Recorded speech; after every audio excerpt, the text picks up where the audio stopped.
Hola niños, ¿cómo están? Bienvenidos a este segundo semestre, después de una semana que tuvimos de descanso. Espero que hayan recuperado harta fuerza.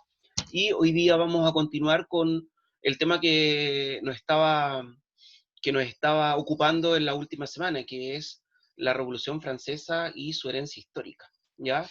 Como uno de los hitos importantes de este movimiento, inspirado en los principios ilustrados y que hereda una serie de cosas a lo que es la política y la sociedad actual, ¿ya?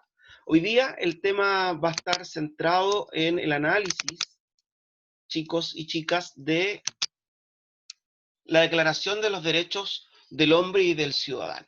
Ya me voy a adelantar un poquito a plantearles que esta Declaración de los Derechos del Hombre y del Ciudadano es considerada uno de los principales textos que recoge los principios del justnaturalismo, del derecho natural, ya que pretende en el fondo establecer las bases de ciertos derechos que son propios del ser humano por su naturaleza humana, ¿ya? Y que además son de todos por pertenecer a esta condición humana, ¿ok? Ahora, también es importante saber, chiquillos, que estudiamos esto de la Declaración de los Derechos del Hombre y del Ciudadano, porque al establecerse por primera vez esta base de derechos naturales, jus naturalistas, jus es derecho, de derecho natural, pero además caracterizarlas desde la perspectiva de la universalidad, ¿cierto? De que en el fondo todos los que pertenecemos a la raza humana, en el fondo tenemos ciertos derechos que son básicos y esenciales y que debemos exigir que se cumplan y se respeten, y por otro lado, tener gobiernos que se preocupen de promover, ¿cierto? Y de proteger esos derechos naturales o esenciales que aquí se determinan. Este es el primer texto escrito propiamente tal que consagra estos derechos jus naturalistas, de derecho natural, y se transforman en la base de lo que es el derecho moderno, sobre todo de uno, que es muy importante, y en el cual se rigen gran parte de las constituciones democráticas, que es la Declaración de los Derechos Humanos, que se escriben después, se redactan y se proclaman después de la Segunda Guerra Mundial, en 1948. ¿Ya? La Declaración de los Derechos Humanos tiene como pilar, tiene como base esta Declaración de los Derechos del Hombre y Ciudadano, que se dio en un contexto de Revolución Francesa en 1789. El objetivo de aprendizaje, chiquillos, seguimos con el objetivo priorizado por el Ministerio de Educación dentro de este contexto de educación remota, que es caracterizar la ilustración como corriente de pensamiento basada en la razón, considerando sus principales ideas, tales como el ordenamiento constitucional, la separación y equilibrio de los poderes del Estado, los principios de la libertad, la igualdad, la soberanía popular, la secularización de las instituciones, y fundamentar su rol en la crítica al absolutismo y en la promoción del ideal republicano. Aquí hay un factor importante, chiquillos, no perder de vista el contexto de Revolución Francesa en el cual se da esta redacción y proclamación de los derechos del hombre y del ciudadano, ¿ya? Porque la inspiración central viene de los mismos principios de la Ilustración. Ya, ¿cuál es el contexto histórico en que se proclama estos derechos del hombre y del ciudadano?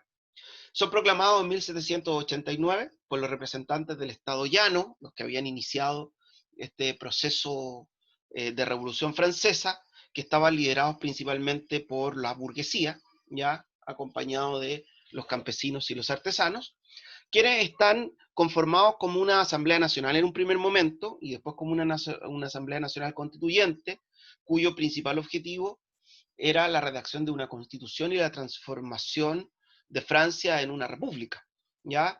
Primero en una monarquía constitucional y después en una república, que fuera de a poco aboliendo los privilegios feudales que se mantenían en la sociedad antigua régimen, ¿ok?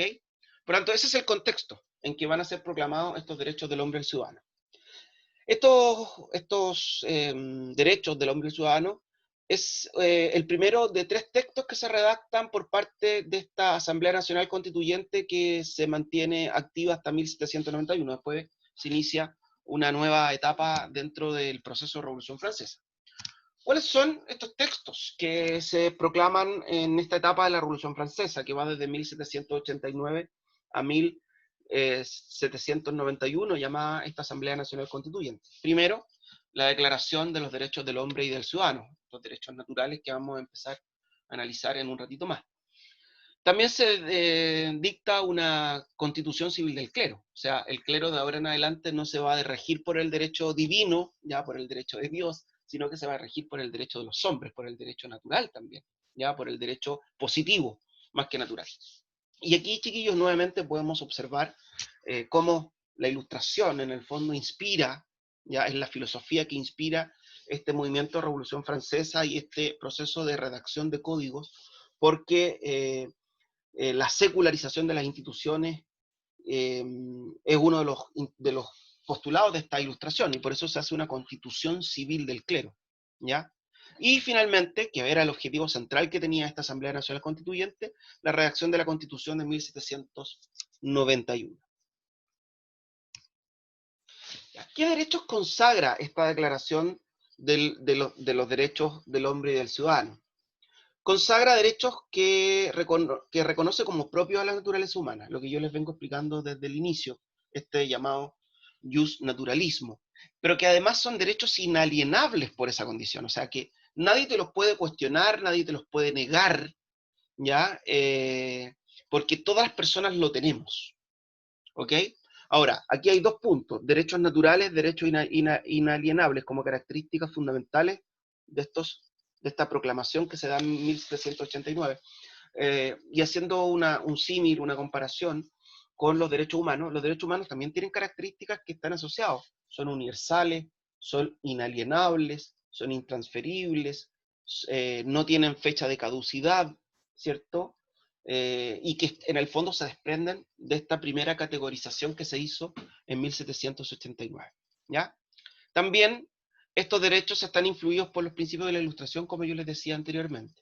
Por eso, chiquillos, que yo les voy a pedir, o sea, les dejé adjuntos, les voy a dejar adjuntos, una guía de actividades donde ustedes van a tener que clasificar los 17 artículos de la Declaración de los Derechos del Hombre y del Ciudadano en base a ciertos principios o postulados filosóficos de la Ilustración. ¿Ya? Es un trabajo bien breve, chiquillos, no es tan agobiante.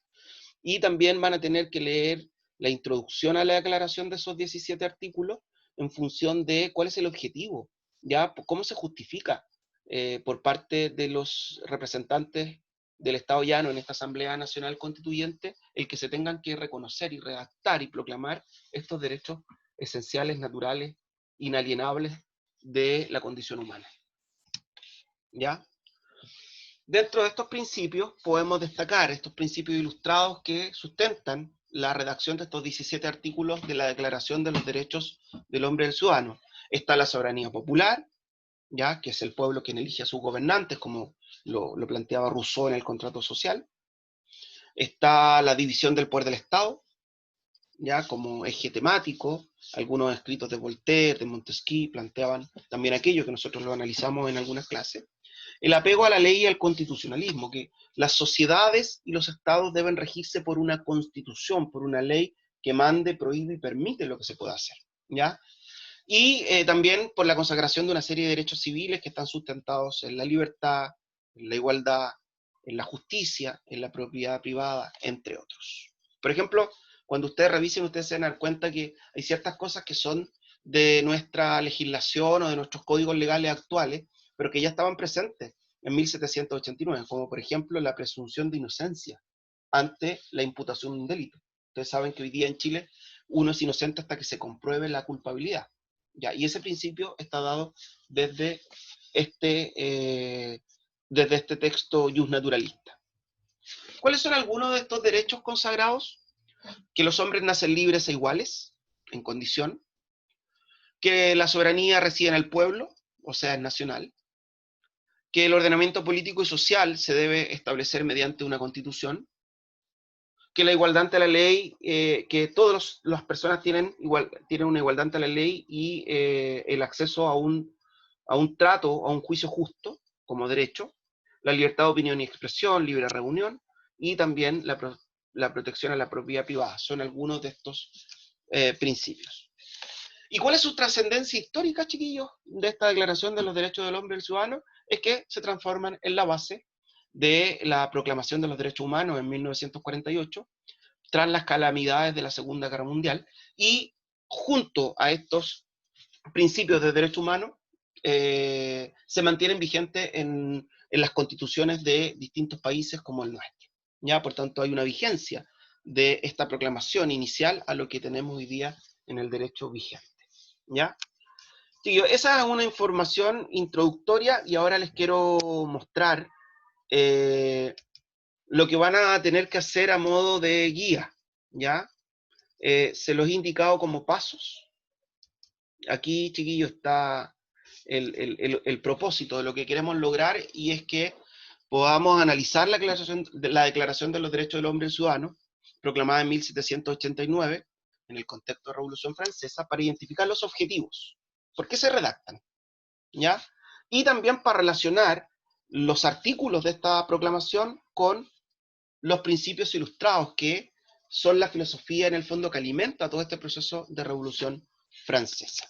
¿Ok? El objetivo de aprendizaje es el mismo que yo les presenté en el PPT de esta cápsula grabada, así que lo vamos a saltar. Ya, las instrucciones de este trabajo tienen que cumplir ustedes con 3 pasos. El primer paso es revisar esta cápsula grabada, así que si la están viendo ya están cumpliendo con el paso número 1. Y el paso 2 es leer la introducción, ¿ya? Subrayando las ideas principales de lo que entrega como información para responder una pregunta, ¿ya? Después que hayan terminado de leer, se pueden ir a la pregunta, y la pregunta es: ¿qué argumentos se presentan para justificar la necesidad de esta declaración de derechos? O sea, ¿por qué es importante declarar los derechos del hombre y del ciudadano según lo que se plantea en esta introducción al texto?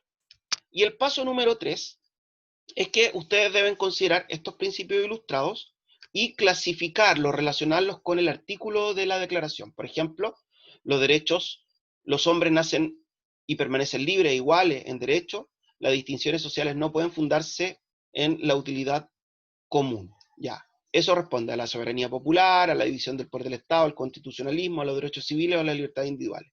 Corresponde a los derechos civiles. Por tanto, yo aquí pongo derechos civiles. Ese es el principio. ¿Ya? Y así lo voy haciendo, chiquillos, con la lectura y posterior relación con los principios expuestos de los 17 artículos que tiene esta Declaración de los Derechos del Hombre y del Ciudadano. Todas estas actividades y la clasificación que ustedes hacen me las tienen que adjuntar como archivo mediante esta misma guía en la zona de tareas, que es donde se las voy a dejar, y las dudas las resolvemos en el horario de chat. Que estén muy bien, chiquillos, ha sido grato, harta energía para este semestre, ya no se atrasen con las actividades, planifíquense bien para que no los vaya pillando la máquina, como nos pasó a algunos en el primer semestre, ¿ya? Cualquier duda, ustedes saben que me pueden comunicar mediante el WhatsApp, ¿ya? Mediante el correo electrónico, o resolver dudas en el horario de chat. Que estén bien, chicos. Chao.